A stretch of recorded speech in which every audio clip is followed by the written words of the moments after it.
నమస్కారం. Welcome to our YouTube channel అనగనగా ఓ కథ. మంచి కథలు వినడానికి మా ఛానల్ని తప్పకుండా సబ్స్క్రైబ్ చేయండి.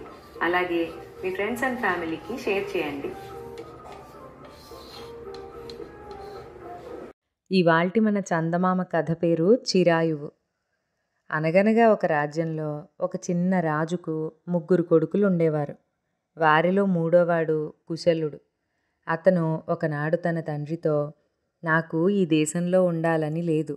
నాకు కొంత డబ్బు, ఒక గుర్రము ఇచ్చినట్టయితే దేశ సంచారం చేసి ఎక్కడో ఒక చోట నాకు కావలసిన స్త్రీని వివాహం చేసుకుంటాను అన్నాడు. రాజు అందుకు అభ్యంతరం చెప్పలేదు. కుశలుడు కొంత ధనం తీసుకుని గుర్రం ఎక్కి నగరం నుంచి బయలుదేరాడు. నగర ప్రాకారం దాటగానే ఒక అందమైన వనం ఉన్నది. ఆ వనంలో ఒకచోట గుర్తుగా తన డబ్బులో ఎక్కువ భాగం పూడ్చిపెట్టి కుశలుడు మిగిలిన డబ్బుతో ముందుకు సాగిపోయాడు. అతను ఎన్నో పట్టణాలు చూశాడు, ఎన్నో దేశాలు దాటాడు. కానీ అతనికి నచ్చిన కన్య ఎక్కడా కనిపించలేదు. ఇలా 8 సంవత్సరాల పాటు ప్రయాణం చేసి అతడు పక్షుల రాజ్యం చేరాడు. పక్షుల రాణి యవ్వనంలో ఉండి చాలా అందంగా ఉన్నది. ఆమె అతన్ని చూసి, ఏ పని మీద పోతున్నావు అని అడిగింది. వార్ధక్యం ముసలితనం లేని దేశంలో వధువును సంపాదించుకుందామని తిరుగుతున్నాను అన్నాడు కుశలుడు.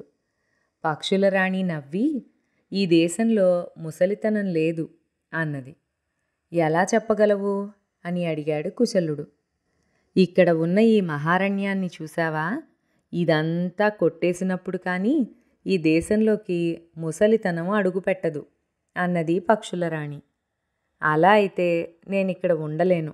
ఎప్పటికైనా ఈ చెట్లన్నీ కొట్టివేయడం జరుగుతుంది కదా. అప్పుడు వార్ధక్యం ఈ దేశంలోకి అడుగుపెడుతుంది అని చెప్పి కుశలుడు పక్షుల రాణి వద్ద సెలవు పుచ్చుకుని ముందుకు సాగిపోయాడు. అతను మరో 8 సంవత్సరాలు సంచారం చేసి ఒక కంచు కోటను చేరుకున్నాడు.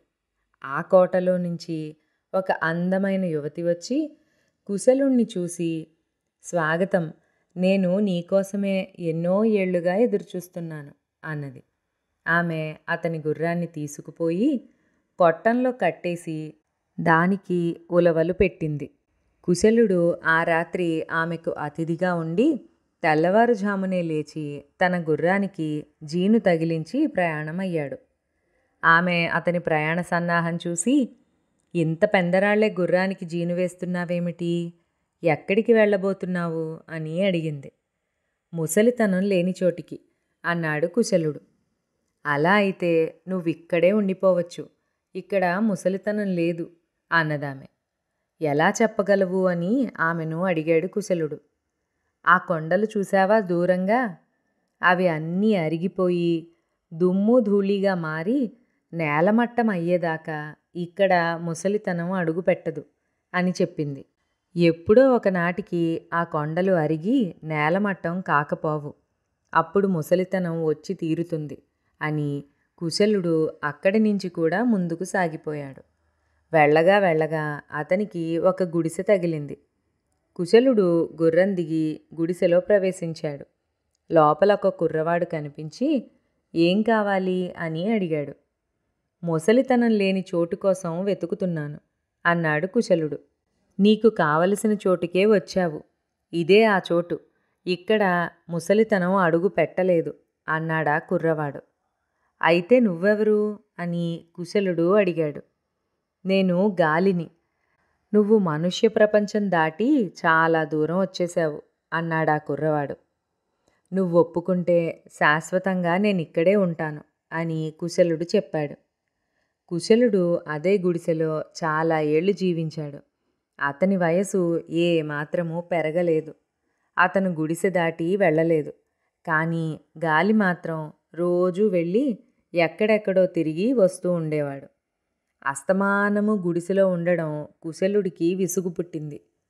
అతనిలో ఏదో ఆరాటం ఉన్నట్టు గమనించిన గాలి కుశలుడితో, కావాలంటే ఎటైనా తిరిగిరా, కానీ ఈ సమీపంలో ఉన్న పశ్చాత్తాప లోయలోకి మాత్రం దిగకు, అది చూడటానికి ఎంతో అందంగా ఉండవచ్చు, అయినా అక్కడికి వెళ్ళడం నీకు మంచిది కాదు అని హెచ్చరించి గాలి తన సంచారానికి బయలుదేరాడు.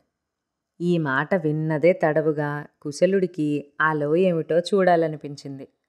తాను ఉన్న ఈ లోకంలో ముసలితనం లేదన్న మాటే కానీ ఇంక ఏమీ లేదు. అది చూడటానికి అందమైన చోటైనా కాదు.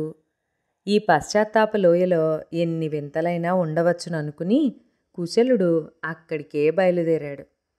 కానీ పశ్చాత్తాప లోయలోకి అడుగు పెట్టగానే కుశలుడికి అంతులేని దుఃఖం ముంచుకొచ్చింది. అతను విపరీతంగా ఏడ్చాడు. ఆ ఏడుపు వల్ల అతని మనసుకు కొంత ఆనందం కలిగింది. ఇంతకాలము లేని విచారాలన్నీ అతన్ని ఒక్కసారిగా ముసిరాయి. తన తల్లిదండ్రులను, అన్నలను వదిలేశాడు. ఇద్దరు అద్భుత సౌందర్యవతులను పెళ్లాడే అవకాశం దొరికితే ఆ అవకాశం కూడా వినియోగించుకోలేదు. తనది ఒంటరి జీవితం అయిపోయింది. తన జీవితం ఒక విధంగా మూడుబారిపోయింది. ఒంటరితనంతో బాధపడుతూ కుశలుడు గుడిసెకు తిరిగి వచ్చి గాలితో, నేను ఇంటికి వెళ్ళి మా వాళ్ళని చూస్తాను అని చెప్పాడు. వద్దు, వెళ్ళకు, నువ్వెళ్ళి ప్రయోజనమేమీ ఉండదు అన్నాడు గాలి. కానీ కుశలుడు వినలేదు. అతను తన గుర్రం ఎక్కి తిరుగు ప్రయాణం అయ్యాడు. అతను కంచుకోటను చేరుకునేసరికి అక్కడ ఒక నడివయసు స్త్రీ కనిపించి, ఇప్పుడొచ్చావా? కానీ ఏం లాభం, ఇక్కడికి ముసలితనం వచ్చేసింది. ఆ కనబడే కొండలు చూడు, దాదాపు నేలమట్టమయ్యాయి అన్నది.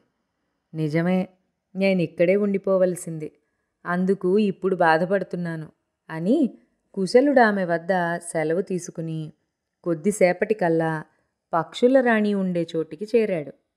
అక్కడ ఉన్న అడవంతా పోయింది. 1-2 చెట్లే మిగిలి ఉన్నాయి. పక్షుల రాణి ఇప్పుడు నడి వయసులో ఉన్నది. ఇప్పుడొచ్చావా? నువ్వు నీ యవ్వనం కాపాడుకుని ఏమైనా సుఖపడ్డావా అని అడిగిందామె కుశలుణ్ణి. ఏమీ సుఖపడలేదు, అదే నా బాధ. నేను కూడా మానవ మాతృడిగానే జీవించి ఉండవలసింది అన్నాడు కుశలుడు. అతను అక్కడి నుంచి బయలుదేరి తన తండ్రి రాజ్యం చేసిన చోటికి చేరాడు. కానీ అక్కడ నగరం లేదు, రాజభవనము లేదు, పొలాలు మాత్రం ఉన్నాయి. అతను అక్కడ ఉన్న ఒక ముసలివాణ్ణి సమీపించి, ఇక్కడ మా తండ్రి గారి రాజభవనం ఉండేది, అది ఏమైందో చెప్పగలవా అని అడిగాడు. ఎవరు మీ తండ్రి అని ముసలివాడు అడిగాడు. కుశలుడు తన వంశం గురించి చెప్పాడు. ముసలివాడికి కోపం వచ్చింది. నువ్వు చెప్పే రాజవంశం గురించి మా ముత్తాత కూడా ఎన్నడూ చెప్పలేదు, ఎందుకు నాతో పరాచకాలాడుతున్నావు అన్నాడాయన.